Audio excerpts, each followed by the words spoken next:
बुराड़ी की समस्याओं का जिम्मेदार ना पार्षद ना विधायक तो कौन? बढ़ती हुई आबादी। सुनिए पूर्व चेयरमैन दिल्ली सरकार नरेंद्र त्यागी से। आपको बधाई कि आप लोग अक्सर दोनों चैनल जो है आप और भास्कर जी का भी चैनल जो है परमानेंट और हमारे विधानसभा क्षेत्र की जितनी भी समस्याएं उन्हें उठाते रहते हैं। इसके लिए मैं आपको जितना धन्यवाद दूं, जितनी आपकी तारीफ़ करूं उतना कम है।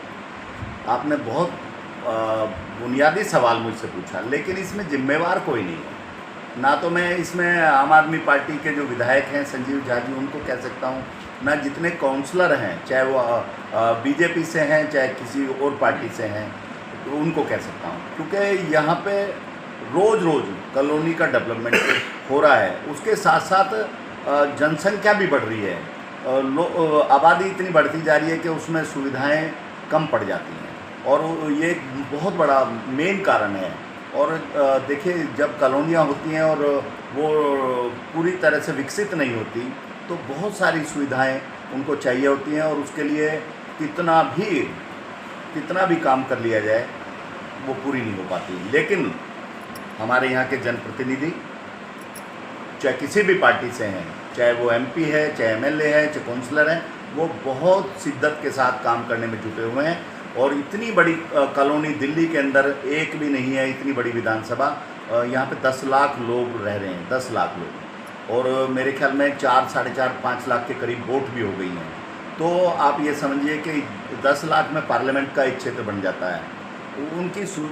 उनको एक एक आदमी को सुविधा पहुंचाने में कुछ वक्त लगता है और मैं समझता हूं कि 3, 4, 5 साल के अंदर इस क्षेत्र का नक्शा ऐसा बदल जाएगा कि आप स्वयं कहेंगी कि वाकई में मैं जो कह रहा था ठीक कह रहा था।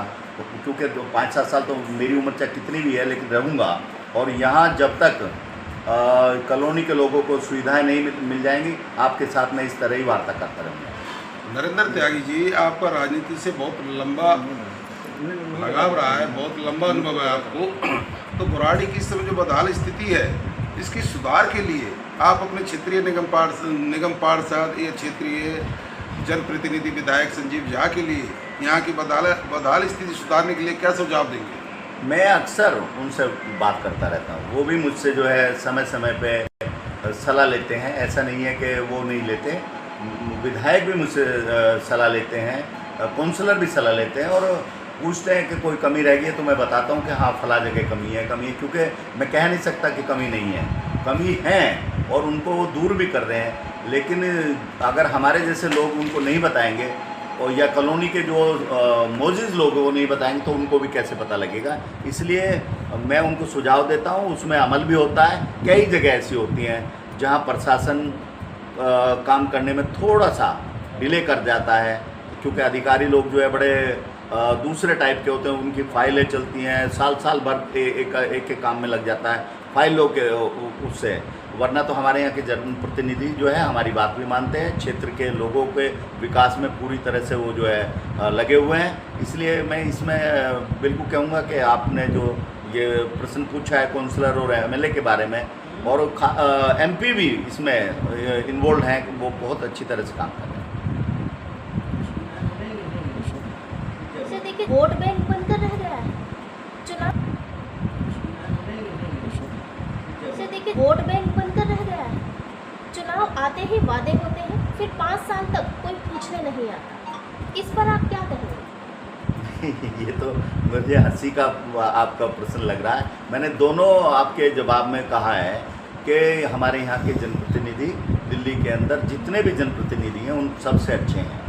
अगर आप कहीं और देखेंगे जो अनऑथराइज कॉलोनियाँ हैं उसके अंदर, और क्योंकि इसका बहुत पार्ट जो है ऑथराइज हो गया है कॉलोनी का हमारी का, और बहुत अभी भी अनऑथराइज है जो अभी भी कॉलोनियाँ कट रही हैं। मैं कह रहा हूँ कि उनके अंदर सुविधा ना देवें, या जो अभी कॉलोनी काट के डीलर चले गए हैं, डीलर का तो काम है खाली चले जाता है, लेकिन फिर जनप्रतिनिधि ही उसका काम कराते हैं। अगर वो ना कराएंगे वहाँ जाके तो लोग कहेंगे कि ये देखिए वहाँ पे काम नहीं हुआ, विकास नहीं हुआ।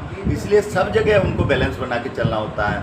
और मैंने पहले भी कहा है कि इसमें कुछ समय लगता है, 5 वर्ष दे दीजिए सिर्फ इतने बड़े क्षेत्र के लिए जिसमें 10 लाख की जनसंख्या रह रही है, सिर्फ 5 वर्ष और दे दीजिए।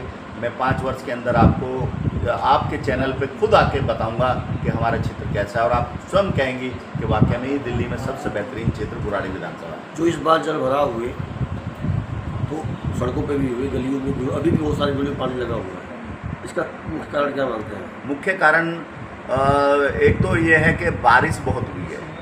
78 के बाद अगर कोई बारिश हुई है ज़्यादा से ज़्यादा तो इस वर्ष में हुई है, 25 के अंदर हुई है। 78 में मैंने खुद देखा है, और यहाँ बाढ़ आ गई थी, मॉडल टाउन तक बाढ़ आ गई थी। लेकिन इस बार भी प्रशासन ने और सरकार ने बहुत अच्छा काम किया है कि कहीं कहीं तो भरा है लेकिन जल को भरने नहीं दिया है, और बाढ़ को बिल्कुल नहीं आने दिया। उन्होंने चाहे सारे फाटक खोलने हैं, चाहे कुछ भी किया है, लेकिन कुछ जो बारिश का पानी था वो जगह जगह भरा है, इसमें भी कोई दो राय नहीं है। और मैं ये कह दूं कि नहीं भरा है, लेकिन उसको निकालने में जितनी तत्परता दिखाई गई है वो काबिल तारीफ़ है। और पिछले हमारे यहाँ बुराड़ी का ही मैं उदाहरण दे देता हूँ। जो बुराड़ी का मेन रोड है जहाँ पे पंजाब नेशनल बैंक है, वहाँ अक्सर पानी भरा रहता था, लेकिन इस बार बगैर पंप के वो पानी जो है 2-3 घंटे के अंदर निकल गया। ये जितना भी कॉरपोरेशन के मेंबर को, एमएलए को, एमपी को धन्यवाद दिया जाए इसके लिए, और भी उनको इसमें पानी के उसमें अगले साल के लिए बहुत अभी से लग जाना चाहिए, ताकि बिल्कुल भी पानी ना बहे।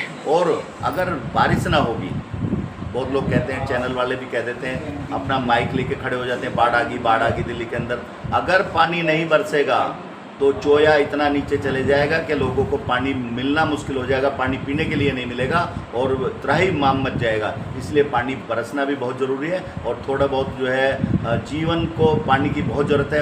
इस जीवन को सुरक्षित रखने के लिए हम लोगों को थोड़ा बहुत कष्ट भी हो जाए तो हमें झेलना भी चाहिए।